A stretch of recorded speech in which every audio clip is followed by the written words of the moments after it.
मैंने फैसला कर लिया था कि जो अपमान मेरा और मेरे माँ बापू का किया गया है उन सब का बदला मैं लेकर रहूँगी। आखिर मेरी गलती ही क्या थी जो बिना वजह है इस तरह से जलील किया गया था हमें। तब रूपा अपनी माँ से कहती है कि वह उन सब की शिकायत के लिए थाने रिपोर्ट लिखाने जाना है।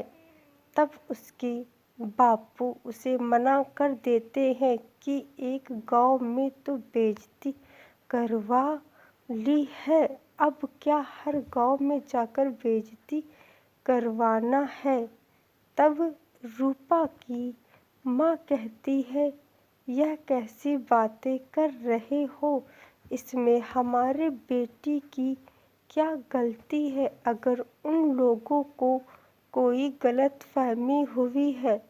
और फिर रूपा 2 दिन बाद दूसरे थाने रिपोर्ट लिखवाने जाती है और फिर वहाँ पर पता चलता है कि उस थाने की पुलिस पहले से ही मुखिया साहब से मिले हुए हैं और रूपा की कोई रिपोर्ट नहीं लिखी जाती और उसे वहाँ से बेइज्जती करके भगा दिया जाता है। और फिर रूपा वहाँ से रोती हुई चली आती है और फिर जब गांव घर आती है और गांव वालों को पता चलता है तो उसके गांव वाले उस पर उंगली उठाते हुए बहुत बुरा भला कहते हैं और फिर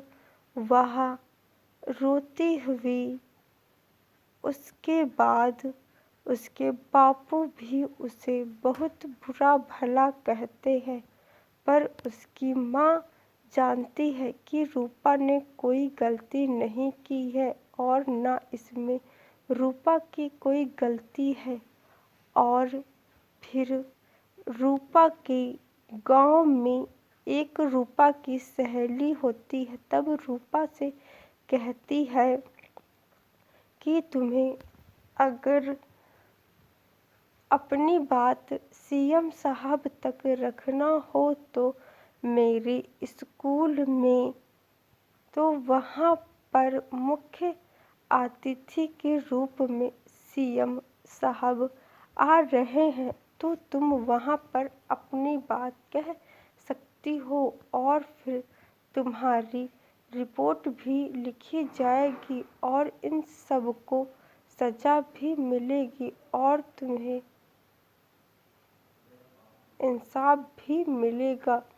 और फिर रूपा ने यह फैसला ले लिया था कि वह जब स्कूल में सीएम साहब आएंगे तो वह वहाँ पर अपनी बात ज़रूर रखेगी। और जब वह दिन आता है कि उसकी सहेली के स्कूल में सीएम साहब आते हैं और फिर रूपा भी जाती है, तब रूपा को गेट पर एंट्री नहीं मिल रही थी और फिर उसकी सहेली ने दूसरी सहेली से तब उसे वहाँ का यूनिफॉर्म दिया।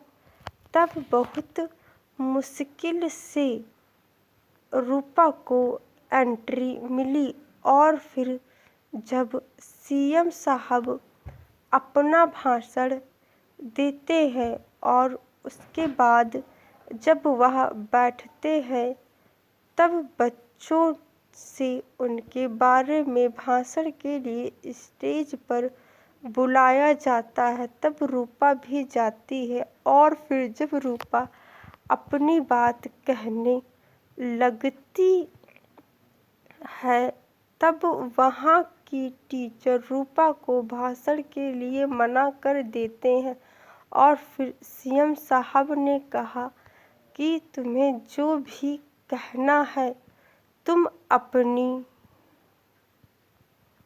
पूरी बात रखो। और फिर वह बताती है कि किस तरह से उसके गांव वाले ने और मुखिया साहब ने उसके साथ गलत सलूक किया है। तुम अपनी पूरी बात रखो। और फिर वह बताती है किस तरह से उसके गांव वालों ने और मुखिया साहब ने उसके साथ